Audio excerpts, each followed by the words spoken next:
And welcome to another episode of Digging History and Honoring the Sacrifice. I'm James McCormick, and we have Bravo, the service dog, here with us today in the studio. And right now he's laying on the couch being a very, very good boy. And Bravo and I have been out on some wonderful digging adventures this month. And I'll tell you, we did a continuation on coal camps and home sites, all related to the coal industry in West Virginia, and also a little bit across the river into southern Ohio, primarily in Meigs and Gallia counties, where we have permission sites. It's been a great success for us because we have really uncovered some wonderful artifacts. And again, as I'm doing these shows, I'm reaching out to all of you folks that have libraries, little museums, things where you're looking for artifacts. Please don't hesitate to call us. You know, my phone number is always listed. It's 304-206-6065. Call us. I would love to give you some artifacts to put in your museums, in your libraries, in your city buildings, any place that you want to, put some piece of history up that really tells a story of West Virginia, Appalachia in general, in particular from the 1870s up until about the mid-1940s. I'd love to be able to get that to you because historical preservation is critical. It's very critical, and why we do what we do is really twofold. Number one, it's a great therapeutic hobby that we do as not just as veterans, but as individuals of all shapes and sizes that come out and do the metal detecting. It's wonderful. It's wonderful for, a kid. It's wonderful for a senior citizen. It's wonderful for a person, even with limited mobility, that can still get out, with the metal detector and with a little bit of assistance, and they can still enjoy this hobby. The second reason is because we are sincerely interested in preserving history. We don't get paid to do this show. We've made that very clear more than once. We do this because of our love for history and why we want to dig those things up out of the ground that are going to do nobody any good whatsoever unless you get them out and then you properly restore them. Now, some of the cool things that we're finding a lot of coal script and tokens and old miners' lamps and coins and nails and you name it, we find it. But we also found a bunch of old bottles out of a cistern that we were able to get into and were able to dig out because we were putting in the new Point Pleasant River Museum. And it's the Point Pleasant River Museum and Lake and Ray Cook Learning Center in Point Pleasant, West Virginia. And there was this huge cistern that was located on site. I mean, it was about 12 foot deep. It was one of the biggest ones I've seen. But down inside there was a treasure trove of old glass bottles, cookware, pottery, things that didn't break. Because usually when I'm out into the woods looking and digging, most of the pottery that we find is broken. If we're very fortunate, we'll be able to find enough pieces to glue something together to show you what it is. Some of the old jugs that you used to see that they'd put whiskey and stuff in. Those are great things to find, and we have found those. And we want those to not just sit on somebody's dusty shelf in their house or in a sock drawer, but we want them in a museum. We really want to give you these things. So again, if you're running a library, a museum, or a facility of any type, then please give us a call. We would be happy to provide you with the resources to get you set up. There's Bravo taking a little walk around. He does that from time to time because that's what Bravo does. As a service dog, I can't ask for a better animal to be out there with me, just because he is also very observant with what's going on in my surroundings. So again, if you are looking for artifacts, and believe me, we have all kinds of stuff. I have Civil War bullets, we have cannonball fragments. I can tell you exactly where these things came from. And you want to display some of those to enhance, the visitor's experience to your library, your city building, your museum, or if you have a private business, give us a call. We can talk about that as well, because again, it really is important for us to be able to demonstrate, to show people what these items look like. So we're going to be back in coal camps, understanding that these coal camps are filled with artifacts primarily from the 1930s to the 1940s. Some people would consider it junk, but really it's not. When you can dig up, old tools and coins and tokens, especially the script, those things are valuable, not just monetarily, but they're valuable historically, because as you realize that the coal companies printed their own money, and you went and you bought everything at the company store, and the company store had everything that you could find anywhere else. Of course, they accepted script or they accepted cash. So because most of the miners got paid in script, you'll find a lot of old coal mine script that's out there. But that's even getting hard to find. The other thing that we have been finding a lot of out there has just been trash. And I want to talk just a little bit about the trash. So one segment we actually talked about the recycling of trash. So every month I told you all that I'm probably digging up about $30 a month in new coins. That's anything from, circa 1965 to present day, about $30 a month. That's about the average that you find when you're out there just metal detecting, if you're doing it with any consistency. In addition to that, I'm making somewhere between $17 and $20 a month, on recycling aluminum cans, steel, lead, because we dig up a ton of lead. Pipes, the old lead pipes, we dig up a lot of those. We dig up lead sheets that were used, in the manufacturing and the construction of houses, and of course, modern day bullets.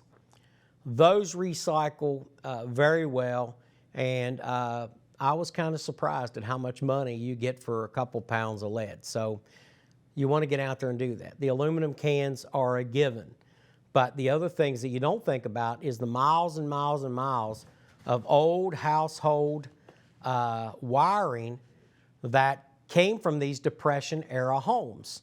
So we're digging up telegraph wire from the old, original, Morse code type telegraph lines. Those are all made of copper. And then obviously they have a value recycling. So don't think that you're just digging up junk. Even pop can lids and the old tops, pop can tops, or pop bottle tops that you find out there, those collected together, they have value as well. And you know what? You can buy your batteries, you can put some gas in your gas tank. You can actually help fund your hobby if you do it right. Not only that, you're doing a good thing for our environment and for our community. We had one company in Ohio that gave us permission to hunt around their site, and they had this wonderful historical site, and they asked us if we would go in and we would kind of clean things out, and then they would give us lifetime permission to hunt there. Now, it's in Ohio, and the company, they make candles over in Pomeroy. Wonderful company. And small business. And so when we got in there, we started cleaning up this area really, really nice.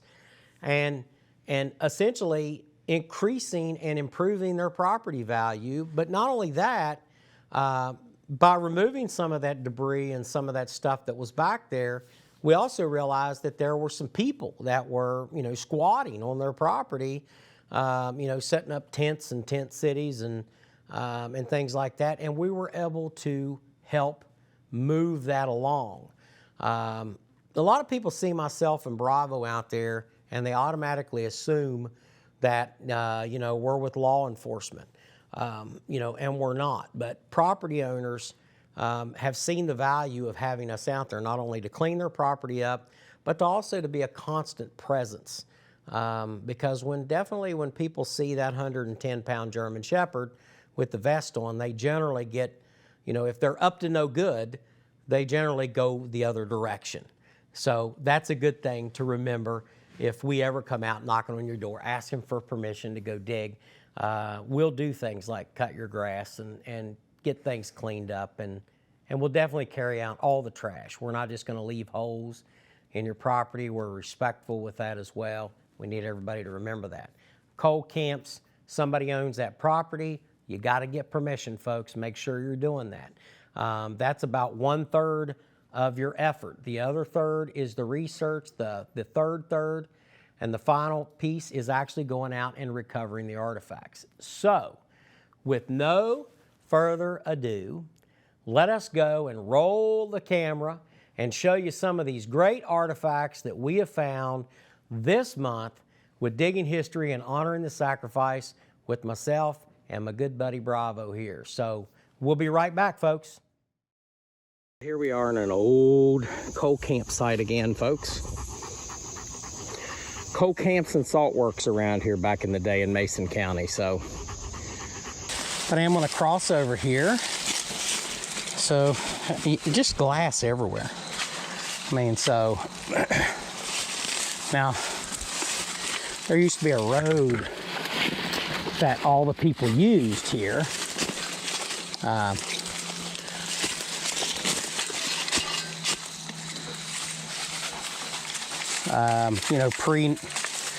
Pre-World War II and in that time period. Let's see if we can get anything.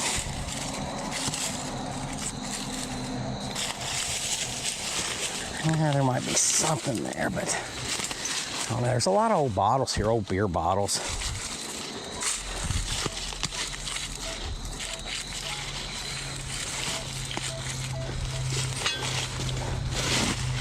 It's coming in pretty weak, but I'm going to tell y'all something. I have found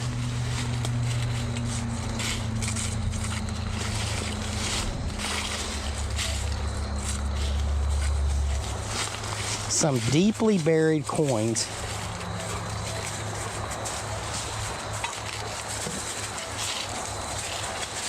Old ones on signals just like that one. So, Bravo.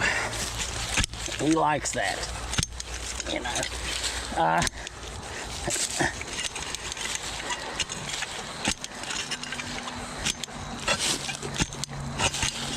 Let me go ahead and get this rock up out of here. That's a nice rock. I think it was, yeah, that was an old rock, probably used in a foundation or something.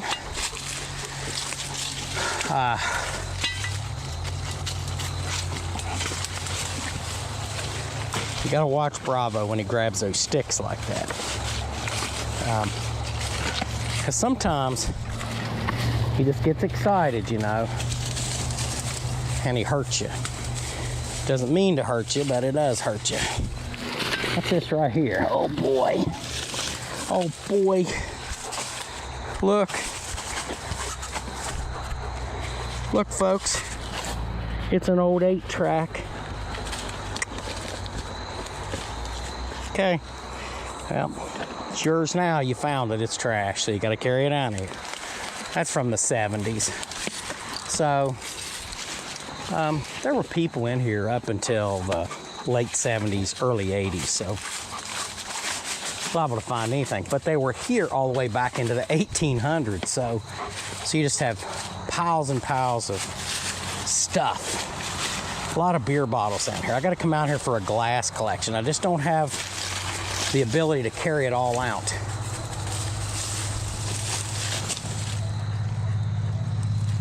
Or I would.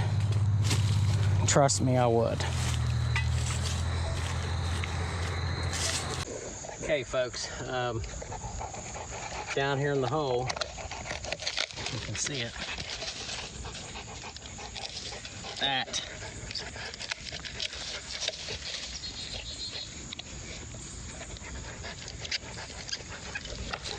That's a shielded nickel, folks. That's right. That's the second one I picked up out here. And it came in a real weak signal. I mean, really weak. Must have been standing up like that. So you got to dig all your signals. Shielded nickel. I clean it up. I bet it's going to be in pretty good shape too. Not very deep, as you can see. Maybe 3 or 4 inches deep. Not very deep at all. But that machine almost didn't find it. I got my 15-inch coil. I got it super set.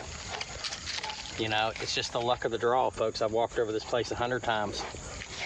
That's just the way it goes. Of course, Bravo's here digging too, but he's chewing on a log. That's what he does. Can't find anything sitting on the couch. Here's a shielded nickel going in our piggy bank. Okay, folks, I got like an 87 and 87 here. That's a good signal. Nothing's ever been put here. I've walked over it before, but that's a good signal. That is generally a silver coin signal. But I'm not gonna get my hopes up, okay? Because I've dug cans and trash before. It's an 87.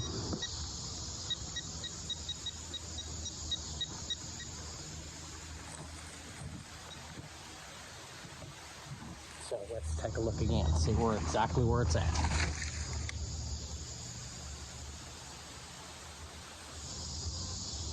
'81 to '83. So changed a little bit. That's still a pretty good signal. But it could be iron.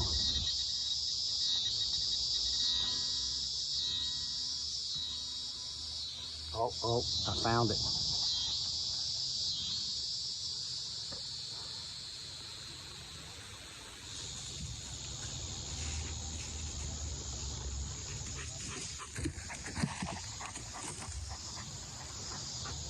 And it is a quarter. It's not an old quarter though, but still, it's a quarter. Keep watching on Digging History. Hey folks, James McCormick here with Digging History, and so the temperature just dropped. I mean, like, I've got chills on my skin here. And it's like I just found a really nice seated Liberty right up there. And you know, as you're out here walking around, it's kind of hard to hear anything when you got these on. And I don't have Bravo with me today, so I don't have my alert here anyways, but the temperature dropped, I mean, significantly. I'm talking, you know, 20 degrees. And then I walked a little bit and the temperature was right back, you know, to almost 80 degrees right now. Very strange, very strange. You know, I'm not saying anything, you know, but I mean, we see some strange things out in the woods. Especially as it starts getting to be dark, and especially in areas, you know, where, you know, there's been people that have been killed, or, you know, they had an old house site. Whether you believe in ghosts or not, I can tell you that, you know, I'm a Christian, so I'm a believer in Christ. But I also know that there are some things down here that you just can't explain. So this is one of those days, folks, where I had one of those things that happened to me that I just can't explain. And it's like I feel a really cold bite I mean a really cold bite that's just like right here next to me. But it's not cold. It's just cold in this spot. Strange, right?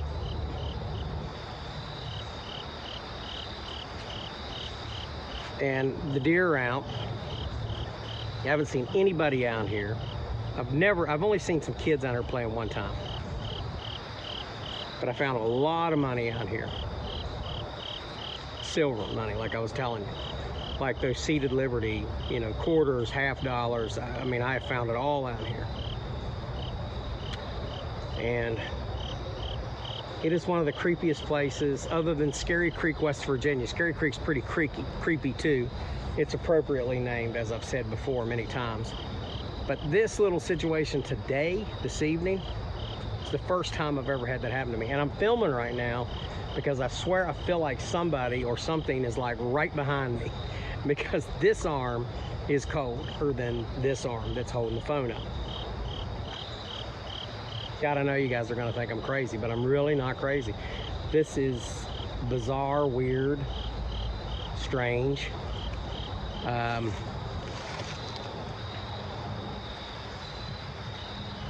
Part of digging in rural Appalachia, folks. And you know what? You can't experience this sitting on the couch either. Just an odd feeling right now. So I've got about a quarter of a mile to the car. I'm gonna go ahead and walk out of here because it's getting dark and I want to be at my car before it gets dark. Hey folks, I hot-footed it down that hill. So I'm back down to my car, almost down to the woods. But there is something up there that definitely wants me to get out of here, because I'm telling you, I can hear the brush cracking. It could be the deer, okay? But I explained to you just a little bit ago the bizarre, odd feeling that I had, you know, of this cold temperature that was just literally on the left side of my body. You know, there's nothing wrong with me. I wear a heart monitor, so I'm not having a heart attack or anything like that, or you know, I wear a Fitbit or whatever, an Apple Watch. But and now it's like you've got, if you listen, you can hear it. It's like a rustling sound, and it's like, you know. It's like you can see movement behind me too, if you look between the trees there, folks, and you see that area right there.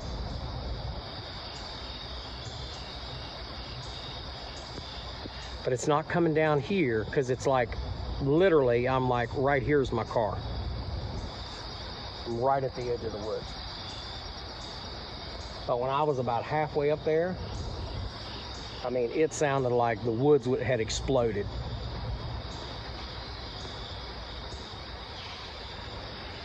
That's a deer. I hear a deer over there snorting. All right, that's fine. All right, folks, we're gonna end this today for a very weird and bizarre digging history. God bless, folks, and we'll see you next time. Hey, folks, we are back. What did you think about some of those cool finds that we found out there? You think you could go out and do something like that? I know you can. Look, you don't have to spend a lot of money on a metal detector. You can go down to your local store. You can find one. At most retail outlets have a metal detector. Get one that is relatively inexpensive so that you can get out and fool around with it. Take your family out. Take your kids out. Go in your backyard. Remember what I said, though. Always get permission if you're going on somebody else's property, and carry out your trash, fill your holes, be respectful of the property owners, because they are giving you a gift by giving you the opportunity to go on their property and potentially find valuable artifacts. It's a lot of fun. don't think that it's not just for, adults. You kids need to get up and get out and get to digging as well. Set down the video games a little bit. I'm not saying all the time, because I kind of like playing video games too every now and then. But get up and get outside and do something with the metal detector. It's a lot of fun. And I'm not telling you what kind of metal detector to buy. If you want advice, you can email me. A lot of people do that, or you can find us on our YouTube channel, or and ask me advice, or they can ask us on our Facebook page that we have.